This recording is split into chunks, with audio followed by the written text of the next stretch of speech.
Bernard Depré, vous êtes l'un des fondateurs de la PMP. Mais pourquoi, il y a 10 ans, avoir fondé la PMP? Pour sortir la question de l'habitat écologique, de l'habitat économe en énergie, de ce petit cénacle de gens savants, pour essayer de fabriquer une culture, donc de s'adresser au grand public, d'où la fondation de cette plateforme qui est avant tout un outil de liaison en fait. On a accueilli des gens, on a fait des guidances, on s'est intéressé aux architectes, mais aussi beaucoup travaillé avec les pouvoirs publics pour que les citoyens soient sensibilisés. Et donc voilà, ce faisant, il s'agissait de construire une culture commune autour de ces questions d'habiter, ces questions de construire autrement, ces questions qui étaient liées à des échéances assez longues en fait, parce que le bâti se renouvelle très très lentement. Mardi, si on devait citer un des moments phares de ces 10 dernières années, ce serait quoi? Alors, un des moments phares, très certainement la naissance de PMP à Mons. Je me souviens encore, on était deux. Et alors une bande vraiment de précurseurs, de gens qui voulaient vraiment un peu défoncer les préjugés sur l'énergie. Et le moment phare, c'est ça, c'est de vraiment voir cette énergie qui a débordé, qui nous a permis de foncer, des gens qui ont dépensé leur temps pour faire ce qu'est PMP maintenant. Pour vous, qu'est-ce que la plateforme Maison Passive aura permis d'amener justement de manière très concrète? La première chose, c'est le standard passif en Belgique. Donc ça, c'est vraiment, je pense, une grande opportunité pour la Belgique, il y a 10 ans, d'avoir mis ça en place. On a pu, comme ça, emboîter le pas à des pays comme l'Allemagne, évidemment, qui étaient précurseurs, ou comme la Suisse ou l'Autriche. Aujourd'hui, 10 ans plus tard, on voit que finalement, on est devenus les bons élèves européens. Notamment, je reprends l'exemple bruxellois, où voilà, le standard passif pratiquement dans la législation, c'est vraiment une grande avancée, c'est pratiquement une première mondiale. Et donc là, voilà, je pense que ça démontre la capacité du secteur à s'adapter et à pousser les choses plus loin pour construire mieux. Aujourd'hui et demain, la plateforme Maison Passive peut aussi maintenant amener une aide pour toutes les personnes en cours de rénovation. Alors, un bâtiment qui existe, on ne va pas dire qu'il faut le transformer en bâtiment passif à tout prix. C'est possible, mais on arrive à des prix qui sont peut-être non raisonnables. Mais par contre, aider les gens à hiérarchiser et à soigner, organiser leurs choix, ça c'est très important. Je pense que la PMP, ce qu'elle fait de mieux, c'est qu'elle diffuse son savoir-faire.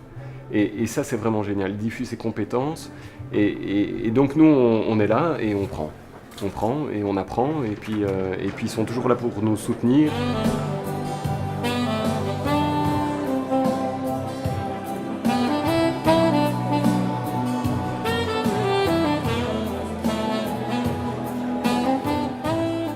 À cause de la contrainte des ressources et de la manière dont des contraintes de recyclage, si vous voulez, la croissance verte, ce qu'on appelle la croissance verte, c'est-à-dire toutes les innovations ou la plupart des innovations technologiques qu'on voit comme des solutions aux problèmes climatiques, par exemple, ou aux problèmes de pénurie ou que sais-je, en fait, au lieu de régler le problème, ça l'aggrave. Dans le bâtiment, quelle forme ça prend? Alors, dans le bâtiment, l'équivalent de la vitesse et de la performance du bâtiment, grosso modo, c'est la température. La température de confort, hiver comme été, d'accord? On va aller enrichir en électronique, on va venir électroniciser, si je peux utiliser un néologisme, le bâtiment. Et qui dit électronique dit gros problème, puisque l'électronique est un des pires en termes d'usage dispersif, en termes d'incapacité de recyclage, parce que vous avez des métaux qui sont tellement utilisés en petite quantité et mélangés, si vous voulez, qu'en fait, en recyclage, le truc est un cauchemar. Voilà.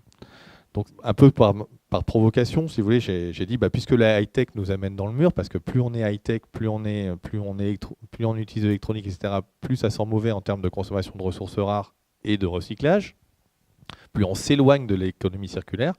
Du coup, de manière un peu provocatrice, j'ai dit, faut faire du low-tech, pas faire du high-tech, il faut faire du low-tech, il faut faire des basses technologies au lieu de faire des hautes technologies. C'est une démarche, quoi. C'est de dire, attention, tombons pas à chaque fois dans la fuite en avant technologique, posons-nous la question, vu par l'angle des ressources, de ce qu'on peut faire ou pas faire. Alors pourquoi avoir invité Philippe Biwix ce soir?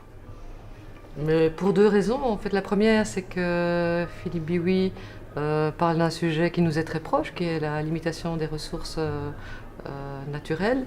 Et c'est la question qu'on s'est posée aussi en construisant des bâtiments qui sont peu énergivores. Et puis également, parce que ça nous remet en question également, parce qu'en construisant en passif, on construit quelque part plus lourd, on met plus de matière.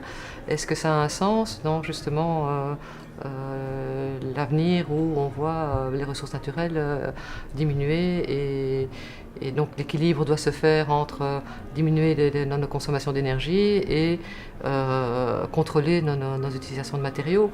Et c'est clairement une question qu'on peut se poser en tant que PMP. Et on n'a absolument pas la réponse aujourd'hui et c'est une des pistes qu'on peut suivre et on verra quelle solution il peut nous proposer. La première question à se poser, c'est pourquoi? Pourquoi est-ce que je produis quelque chose? Pourquoi est-ce que je fais quelque chose? Aujourd'hui, il y a un consensus sur la rénovation du bâtiment, sur le fait qu'il faut lancer un grand programme de rénovation thermique. D'ailleurs, tout le monde est d'accord là-dessus, y compris les hommes politiques. Ça crée de l'emploi non délocalisable, c'est quand même intéressant. Mais on sait bien qu'en fait, ça ne va pas suffire et que ça ne va pas aller à la bonne vitesse. Donc la solution, beaucoup plus rapide, beaucoup plus efficace, beaucoup moins chère, c'est de baisser la température. C'est d'enfiler un pull. Ça serait très simple d'abaisser d'un claquement de doigts de 20 à 25, 30% la consommation énergétique des bâtiments. Il suffit de moins chauffer. Souvent, je dois réexpliquer, resituer le propos pour expliquer exactement ce qu'est le passif, c'est-à-dire une contrainte très précise. Et la plupart du temps, les gens sont partants. La PMP, elle a 10 ans. Où la voyez-vous dans 10 ans, justement? Au rythme où vont les choses, je crois qu'on a encore quelques dizaines d'années de travail devant nous. L'avenir de la PMP. Et je pose la question à toutes les deux. Mais un des premiers aspects, et pour l'avoir vécu personnellement, c'est avoir plus de connaissances sur le vécu dans le passif. On a construit, donc, comme disait Marnie, 150 000 m² de passif, et il est temps de savoir comment les gens vivent là-dedans. Et à l'avenir, en tout cas, PMP va essayer de se concentrer sur le confort, l'aspect sociologique, quelle implication sur le quotidien de vivre dans un bâtiment de haute performance énergétique. Et l'idée, c'est de se dire que dans les prochaines années, on continue à outiller notre réseau pour qu'il puisse répondre de manière efficace, durable à ces questions de rénovation, entre autres. C'est le comment qui est le plus difficile, et le comment, il est certainement dans les mains des chercheurs et dans les mains des politiques aussi, bien sûr. J'ai une confiance globale dans notre capacité à changer ou à évoluer ou à prendre conscience de l'impasse dans laquelle on est, parce qu'on le sent bien tous, il n'y a pas besoin d'une grande démonstration avec les pourcentages de cuivre, je ne sais pas quoi. Si je ne suis pas chez moi ce soir, c'est parce que j'ai quand même une certaine dose d'optimisme, c'est pas pour vendre 25 exemplaires de cet excellent livre, toujours disponible. Vous comprenez bien que c'est pas ça qui... c'est pas ma motivation première. You're always on my mind. You're always on my mind.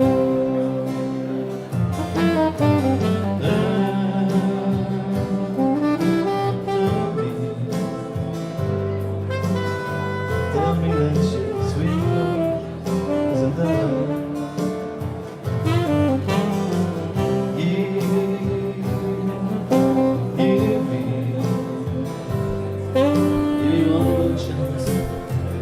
keep you satisfied.